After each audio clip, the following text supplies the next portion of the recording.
These crispy chicken cutlets come together super fast. The ingredients are simple and my kids beg for them all the time. Hi, I'm Carrie, mother of 8, and I've been professionally cooking for 14 years, and I know exactly how to make budget-friendly recipes in your own kitchen that won't break the bank.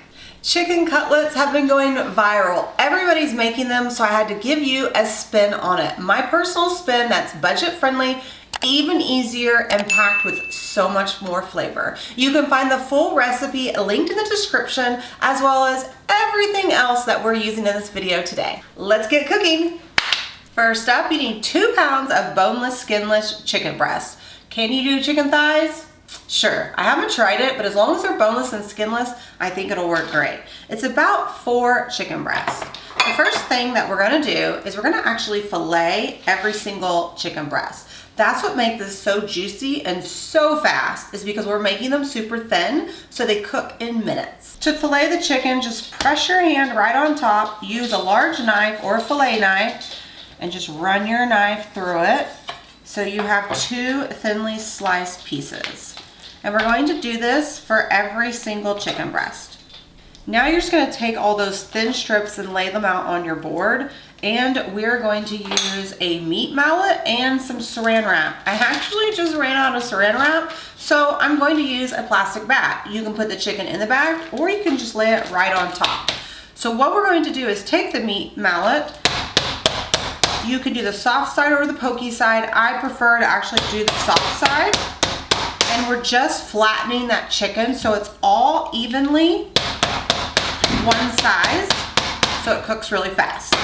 Now you'll see that some chicken, like one end will be thicker than the other end, so we're making it super thin and pounding it out so it'll cook really fast. Okay, it's all pounded. I'm gonna set the chicken aside and get my hands washed. Now let's get our breading ready. This is just a shallow bowl, and we're gonna mix up some great ingredients. You're gonna find other recipes will just have breadcrumbs and Parmesan cheese, but we have several ingredients that are make it great. Some recipes are gonna call for regular breadcrumbs. We're gonna use Panko Bread Crumbs. You're going to need 2 cups, and that's the trick to getting super crispy breading every single time without it having to get super greasy. We're gonna add in a cup of Parmesan cheese, yum. Then we need a teaspoon of salt, a teaspoon of black pepper, and ½ a teaspoon of garlic powder. Then you're gonna mix it up. I like to use a whisk and move it around. This bowl is awfully small, but we're gonna whisk it around to get all those ingredients and all that Parmesan cheese incorporated, so you'll get a little bit of that flavor in every bite. Now in the next bowl, we're going to add 3 eggs. Just crack them in. So what we are making is a batter station to batter up all those chicken cutlets super quick. We want to get them all set up so that way it just goes really, really quick. And we're gonna add in 2 tablespoons of water and mix that up together. You just want to get those eggs whisked up. This is a great time to remind you that you can find the full recipe linked below. And then for our third bowl, we need flour. Get out the flour. We need anywhere from 3/4 to 1 cup of flour. It doesn't have to be exact because we're not seasoning this, and it's just enough to coat those cutlets before we coat them in that delicious breading. Now it's time to batter. Okay, I have a background in the fast food restaurant, and I have battered too many times to even think about it. So let me give you my professional opinion. You wanna have a wet hand and a dry hand. That's gonna prevent you from getting gross. So my left hand is my wet hand. I will stick it into the flour, but I will not let it touch the flour. Then my dry hand, I'm going to flip that chicken and keep it dry, not touching the wet of the chicken. Shake it off and dump it into your wet egg wash. Take the wet hand, dip it in,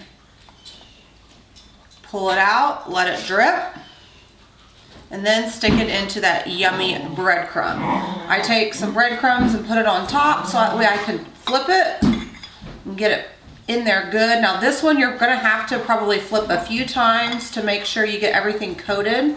I probably should have just put this on a plate. So, note to self, But this is a really big cutlet.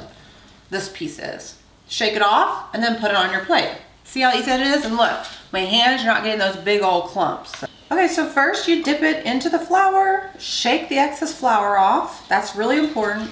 Put it into the wet ingredients. Take your wet hand, make sure everything is coated because you need to get it coated in the egg so that way the breadcrumbs will stick. Let it drip. And I like to just throw some breadcrumbs on top so that way it's easier to flip it, especially when it's big. You're gonna make a mess and that's okay, that's the fun of it all. Get your kids involved. It's super fun to do as a family. I like to press the bread mixture kind of into it really good to make sure it's stuck really well. A gentle shake and lay it on the pan.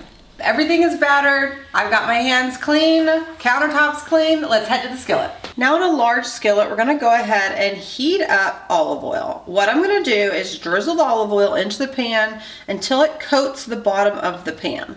Go ahead and turn your burner on high heat.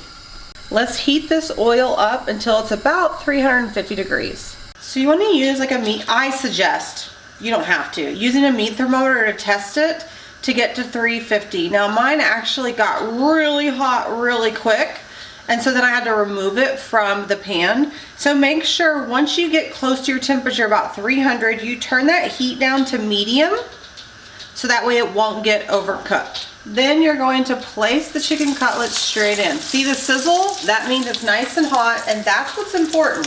Hot oil equals crispy breading and no greasiness. If your oil isn't hot, that's where your chicken will soak up the grease and you'll have a greasy chicken cutlets. Let it cook for 1 to 2 minutes until it gets nice and crispy and then flip. We're gonna let this cook for another minute or 2.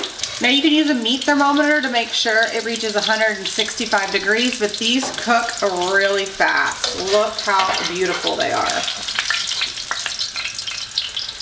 And then my secret from working at fast food restaurants is you always salt fresh off of that oil. It's delicious. Now I've been working in batches, but my oil is getting low, so I'm going to add a little bit of oil. When you add a little bit of oil, you need to give it time to come back up to temperature, because remember, if your oil isn't hot, you'll have soggy chicken cutlets. And don't worry about if your chicken cutlets look like this. It happens when you're cutting it. It's still gonna taste amazing. But see how it sizzles? That's how I know that it's nice and hot. Now we're just going to let it rest. The trick to juicy chicken cutlets is to let it rest. We're gonna let it rest for about 10 to 15 minutes. I'm so excited. I cannot wait to dig in. Now it's time to dive in. It cuts perfectly. Honestly, you probably don't even need a knife. It would be easily fork tender as well. Look at that. Yum, and beautifully crispy. Mmm, Gordon. Mmm, can't stop eating it. And that's how easy it is to make the crispiest and the tastiest chicken cutlets.